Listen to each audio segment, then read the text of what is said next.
Thank you for listening to this PYA webinar recast. PYA is pleased to offer this alternative way to access our thought leadership. This is a recording of a previously delivered webinar. The information is accurate as of the date of the original event. The video recording, slides, and associated material for this and all PYA webinars are available on our website at pyapc.com. This podcast is for educational purposes only. It is not intended to be used as legal advice or an official opinion.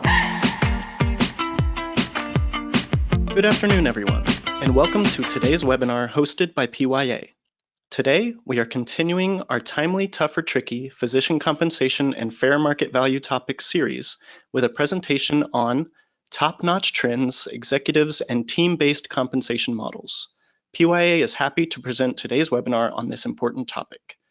With that, I would like to introduce PYA Principal Lyle Oelrich and Manager Ericka Dickinson. Both Lyle and Ericka consult with physician practices, hospitals, healthcare systems in the areas of compensation planning, fair market value compensation, and commercial reasonableness. Lyle and Ericka have many years of experience in these areas, as well as in advising clients on other strategic, financial, and operational issues. Thank you, Trevor. Welcome, everyone, to our Triple T webinar series, and welcome back to some of you all who have joined us previously. Ericka and I are talking with you all today from Knoxville, Tennessee. Go Big Orange. We're totally excited about the events of yesterday. For those of you all who may not have seen them, the Tennessee Volunteers won the World Series, and we're just super excited around here. But even more exciting is what we're going to be talking about here today. But before we get started, we wanted to take just a few moments and look back. For those of you all who may not be familiar, this is a webinar series. There's typically 6 of these different sessions each year. We're in our 3rd season. And we've already covered a lot of ground over the last 3 series. You can see here on the slide, we took some time and went through the top 10 in-demand physician specialties. We also looked at some compensation models that are gaining momentum, and we're even going to talk a little bit more about some of those here today. We looked at the physician compensation surveys and some of the inflation issues that people are concerned about. We navigated some soaring signing bonuses. We're going to talk more about that today as well. Then we looked at some comp models as well for physicians that are both highly productive and unproductive. We shared some research on recruitment and retention strategies to allow you to benchmark some of what you're doing to perhaps others and some better performing practices. We looked at travel time for physicians and how that you might go about paying for that, and what rate you might consider paying for that, of course, all subject to fair market value. And then finally, in our last session, we spent quite a bit of time talking about private equity compensation offers and how those compare to hospitals and health systems when you're dealing with competing offers. If you happen to have any interest in those and you missed them, I'm going to ask the moderator to chat in a quick link to those particular series. All of those are complimentary. They're approximately 30 minutes, and I think you'll enjoy them if you have some interest in those particular topics. So then today, we're going to discuss what I consider to be 3 especially timely topics. You'll see here, we're going to talk about team-based compensation models. I view this to be as an emerging trend. Now we're seeing approximately 40% of organizations either considering some sort of team-based compensation model or have already implemented some form of a team-based compensation model.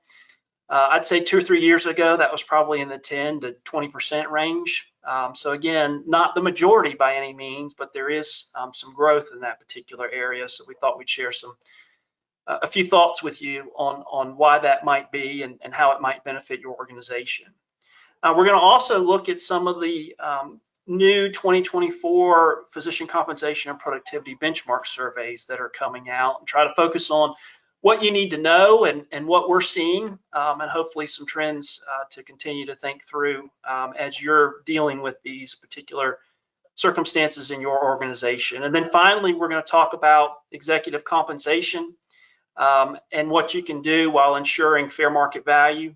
We know that can be a challenging topic for certain organizations, especially for some of those top physicians and niche roles. And so we'll continue to digest some of these topics for you as well. And again, just a quick reminder where these topics are coming from. At the beginning of the year, we surveyed over 100 different physician compensation experts, and they sent us a poll back, but we don't always hear from everybody. We'd love to hear from you. And so if you have other ideas that you didn't see maybe in the introductory comments here that you have some interest, we'd love to hear from you and explore it and consider it for a future topic in our webinar series.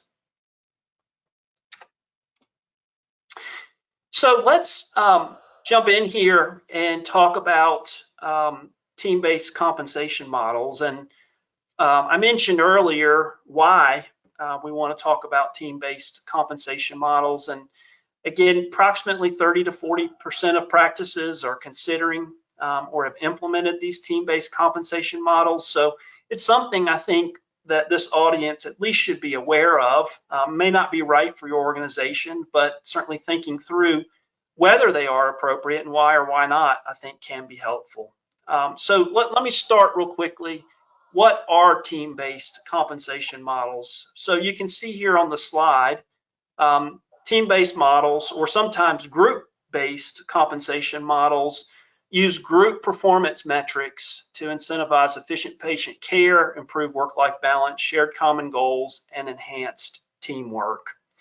And we do see these in a number of different specialties. I've included several, but not an all-inclusive list here on the slide: radiology, cardiology, oncology, ED, and OBGYN. And there are some reasons that we see these types of models in these specialties, because in short, it takes a team effort to be able to collectively care for the patients. By way of quick example, if you take OBGYN, you may have a patient who's going to be delivering in 10 months, and that patient's going to be seen by a multitude of different providers over the course of their treatment. And at that point in time, you know, even at the very end, at the delivery, the anticipated physician may not be the one that actually delivers the baby in this particular case. And so there's a whole lot of support towards having some sort of team-based model. There are other examples too. Hospitalist, for example, comes to mind. If you think about a hospitalist, they're sort of touching patients every single day, but you may have an average length of stay that's 3 or 4 days. And so there may be multiple hospitalists that take care of an individual patient. But at the end of the day, when that patient is filling out the patient satisfaction scores, they're looking at the entire visit, not necessarily just one physician. So there might be some benefit there to having some sort of team-based example as well. So, but real quickly, just backing up so that you can continue to get a little bit of a feel for how these might work. And I'm going to give you one example here. I'll give you one more before we finish talking about this topic. But if we just step back and think about a more common productivity model, you might have a base compensation level, a productivity threshold, let's say 5,000 work RVUs, and some sort of conversion factor if the physician were to generate 5,000 work RVUs or more. But in this particular instance, you might have a group that has a collective work RVU threshold. So let's say there are 10 physicians, each have 5,000 work RVUs. That's a collective work RVU threshold of 50,000. And then once the group actually met that 50,000 work RVU threshold, then the individuals would begin to receive the productivity compensation. And because these and other reasons, models begin to shy a little bit away at times for what might be considered individual productivity in and by itself in a more straight line function. Of course, if you're interested in going through these particular types of models, we want to make sure that they are compliant with Stark, anti-kickback, IRS, and other regulatory requirements as well. But we've seen these be successful in those arenas and really meet some of these collective goals that I mentioned on the front side of this particular slide. So one more concept I wanted to talk about here related to team-based models. And at this point, again, you might be wondering a little bit more about how the models work and how the physicians get recognized for their individual contributions. And if you'll allow me, I want to kind of introduce or use the analogy of a water wheel, which of course you'll see here on the slide. And it's along the concepts of filling the bucket and then emptying the bucket. And when we refer to filling the bucket, we're talking about where aggregated compensation comes from. And then we talk about emptying the bucket, we're talking about how the aggregated comp gets distributed to the individual physicians. So now here in another example, you can see here that we would have a physician that receives an annual base compensation amount, and this is based on market data and their anticipated work effort. But then we're going to have an additional percentage for clinical quality and engagement that is allocated to a bonus pool by their employer. But then when we go to empty the bucket, the bonus distribution becomes triggered by achieving predetermined group metrics and then are paid based on the individual work effort, such as the percentage of the total practice's patients in each physician's panel. So again, I gave you an earlier example of just sort of a strictly productivity-based model. Here's one going along the lines of group quality metrics. And there can be many, many others that we've seen, and we'd love to continue to explore ideas with you all. So certainly if you have an idea, love to brainstorm with you and just talk through different ways this model maybe work for your organization. But it's a little bit outside what we traditionally see in the industry, but it really can be helpful, particularly as organizations are thinking about sort of these payers that are moving from a concept of paying for volume to paying for value. This can be sort of a mid-ground, if you will. So with all those comments, I'm going to pause now and turn the presentation over to my colleague, Ericka, who's going to be talking about some of the trends we're seeing in the physician productivity and compensation surveys. Great, thank you, Lyle. Yes, so now we'll shift to discussing the surveys that have been released for 2024, as well as some trends that we're seeing in the preliminary data. So I will preface the list that you see on the screen. It is not all inclusive, but it does include a number of resources that either have or have not been updated with data that was collected in 2023 and then released this year in 2024. So specifically, MGMA, Sullivan-Cotter, and MD Ranger have released new surveys this year. We're also looking at Doximity, Physicians Thrive, AMN Healthcare, Medscape, the AAMC, Randstad, and the Bureau of Labor Statistics as having new surveys. We are waiting on data from ECG, from AMGA, from Today's Hospitalist, MedAxiom, the Medicus Firm, and Medical Economics. And one thing to note, when we're referencing Sullivan-Cotter here, we are referring to the Sullivan-Cotter compensation survey. We're still waiting on the on-call survey, which, Lyle, if you're anything like me, you are anxiously awaiting this release. Sullivan-Cotter only releases the call survey every other year. So it's one that's really interesting to see when it's released. We usually see some of those trends have a bigger jump with a 2-year gap instead of that year-over-year trends that we typically see. So I'm excited to review that one when it comes out, which should be later this year or early next. So some trends that we're noticing, kind of starting at the top left and working our way around the circle. First would be some new benchmarks that have been added to the surveys. Specifically on the 2024 MGMA compensation survey, there are 3 new metrics that are reported. The first being collections to encounters ratio, which should be really exciting for the operators on the call today. It should be a great metric to use as you're looking at budgeting and forecasting for your next year. Also base compensation for physicians, and then hourly APP compensation. Interestingly, Sullivan Cotter, as of this year, no longer reports APP data in their base level compensation survey. It's a standalone survey now. So you may see folks kind of leaning on some different resources for compensation metrics when it comes to nurse practitioners and physician assistants. And one of those may be the MGMA survey with their addition of that hourly APP comp rate. On the topic of APPs, we're also seeing greater increases to APP compensation. Typically, we see about a 3% year-over-year increase, but this year we're seeing that a bit higher and really across all of our specialties. And then looking at productivity, generally provider productivity has increased also across all specialties and really is seeming to return to a pre-pandemic level. However, a really important thing to note here when we're looking at this type of a trend, we need to remember that some of those recent CMS changes to work RVU values and those recent Medicare physician fee schedules likely are impacting this trend at least somewhat, and we'll dig into that a little bit deeper on our next slide. And then next is increases in signing bonuses. So according to Modern Healthcare, there have been signing bonuses up to $300,000 specifically for some medical director positions.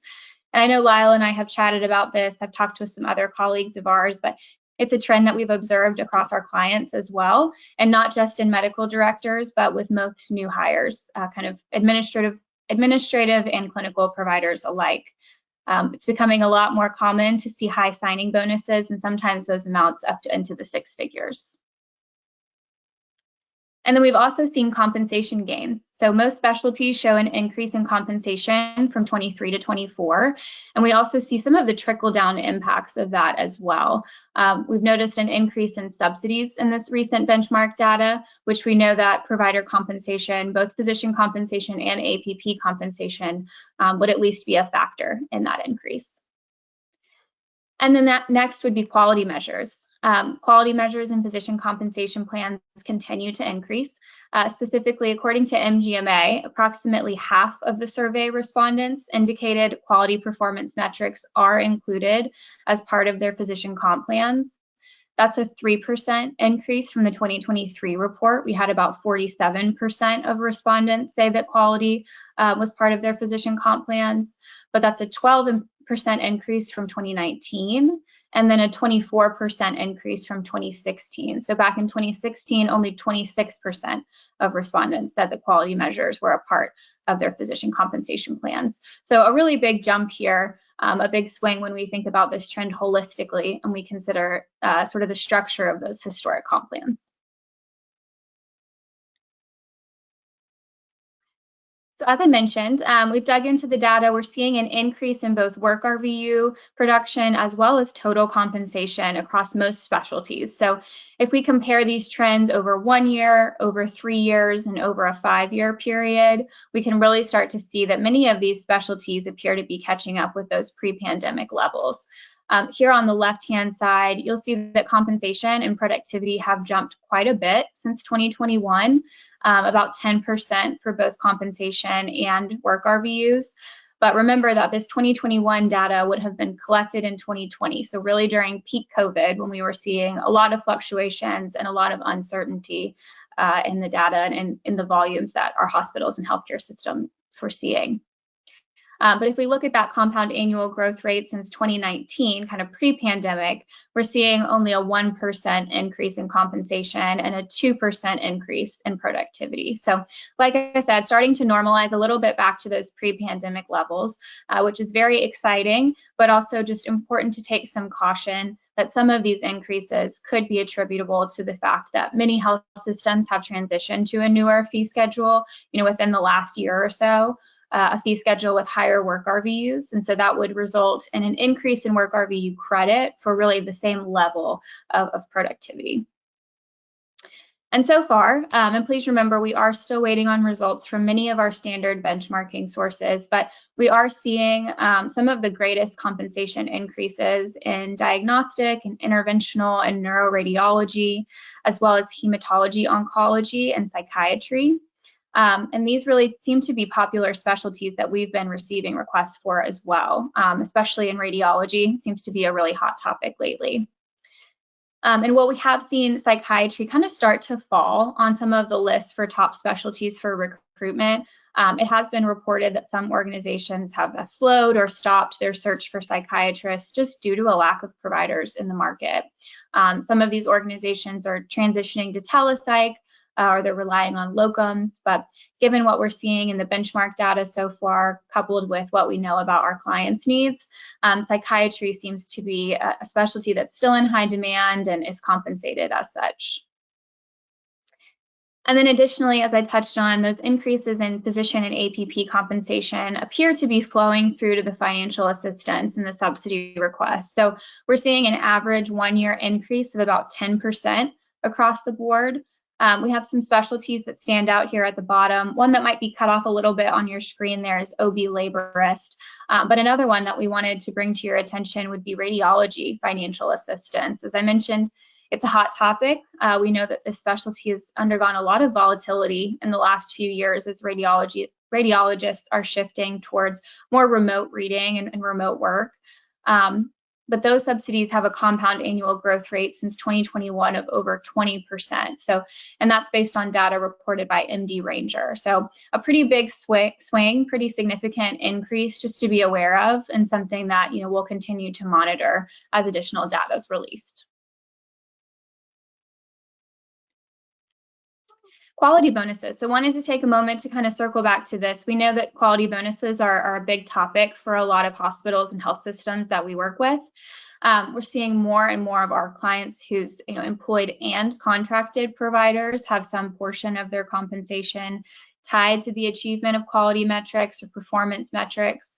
And then we're also seeing that percentage increase over time. So as I noted, in MGMA this year, about 50% of the organizations surveyed in 2023 and then subsequently reported in 2024 reported tying some portion of their providers' compensation plans to the achievement of quality metrics. This is, again, a big swing from about 8 years ago in 2016, where only 26% of the respondents tied physician comp to the achievement of quality metrics. And we can't help but to tie this push kind of towards those value-based payer arrangements that we're starting to see. And as this continues, we would expect that compensation pool, for some, obviously depending on your arrangement, but for some will likely increase, allowing for more quality bonus incentives to become available.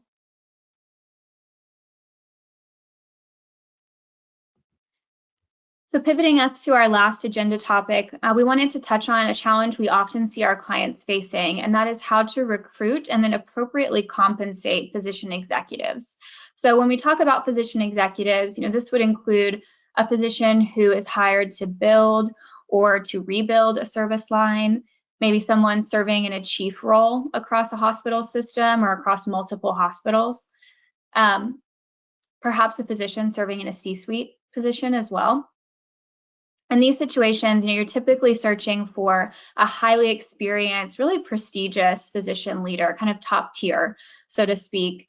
And so this can be really challenging to value, and especially, for someone, let's say, building a service line at that kind of de novo, those beginning stages, there's very little patient volume to support some potentially high compensation for that position. So we've got to think about all the different factors that go into that physician's compensation plan and why their compensation is appropriate. The physicians who are serving as executives, they're likely well published. They may be keynote speakers. We would say they're probably active in their respective specialty organizations. So the physician's tenure and their experience really bring a unique and kind of invaluable insight to an organization. And so all of these factors are important to consider when we're developing an executive's compensation plan. Unfortunately, some of our more traditional benchmark sources don't have great reporting systems for executive benchmarks, so you do have to get a little bit creative when you're looking for some market comps. Some more alternative resources that we found that do report executive benchmark data would include Sullivan-Cotter, also the MGMA Management and Staff Survey, and then some of the more specialty-specific surveys. So NERVS is a great survey if you're looking for neurology-specific executive compensation, and I believe MedAxiom as well reports compensation specific to those cardiology executives that you'd be looking for. But then we got to think a little bit outside of the box. So some other factors to consider when we're thinking about physician executive compensation plans. What is that split between administrative and clinical time, and how does that play out in their agreement? Does the role require any type of special certifications? If you're seeking an accreditation, are there any specific requirements of the individual who will oversee some of those particular programs? How well developed is the program, if at all? And how experienced is the physician? We'd also want to take into account some historical compensation, historical productivity, and then their track record against any quality measures that are included in their previous roles. Also, if there's any goals for the executive under this new role, and especially if those are outlined in the agreement, we'd want to take into consideration how difficult those are to achieve. And we'd want to think about the number of hours that this person would be expected to contribute to their FTE status. And so will that be a 1.0 FTE? Will that be in addition to a 1.0 FTE? Kind of how many annual hours are they expected to serve in this role? And then, as usual, we would love to review the candidate's resume. We'd like to look at where they completed their residency, what their board certifications are. Again, if they have any publications or if they were keynote speakers, we'd want to understand the candidate in a holistic capacity. And then also consider the size of the facility and the size of the facility's investment in that area that the executive will represent. We'd want to know any prior leadership roles and then any success that they've had in those prior leadership roles as well. And then we would also consider if they have that clinical component, we would look at our more traditional aspects as well, such as call coverage. What's the frequency and the burden of the call coverage that will be experienced by this physician? And then last, we'd like to look into what are alternatives to the arrangement. So if an organization's not able to hire a physician executive, they may need to hire a physician consultant instead. And so we'd want to look at what the cost to replace that executive would be as well. So all really important factors to consider and kind of weigh against each other when you're thinking about the compensation package as a whole. But since we know that benchmarks for physician executives are not as robust, it is important to seek out some alternative data sources, and one of those being 990s. So compensation data is reported by nonprofit organizations Form 990s, which are public through ProPublica, and those can serve as a valuable resource when we're benchmarking these physician executives. We've got a blinded example on the screen here for reference, but specifically Schedule J on the Form 990s reports compensation and also weekly hours worked for nonprofit officers, directors, trustees, really those key employees and those top compensated employees as well. And so while the comp amounts in this example, they may be the upper end, they may be the lower end, we're really looking for the right facts the right facts and circumstances specific to the specific arrangement to help us find and build a bigger picture of what's going on in the physician leader market. So important to consider kind of the size and the scale of the organizations that we're comparing to here to try to get the best apples to apples comparison when we're using those 990s. So that brings us to the end of our agenda today. So we appreciate you all tuning in. If there's any questions from today's session or anything that we can do to help you or your organization, Lyle and I are always happy to help. And with that, I will turn it back over to Trevor to close us out. Thank you for listening to this PYA webinar recast. The video recording, slides, and associated material for this and all PYA webinars are available on our website. If you have any questions or if we can help, please contact us at pyapc.com. Thank you again for joining us and have a great rest of your day.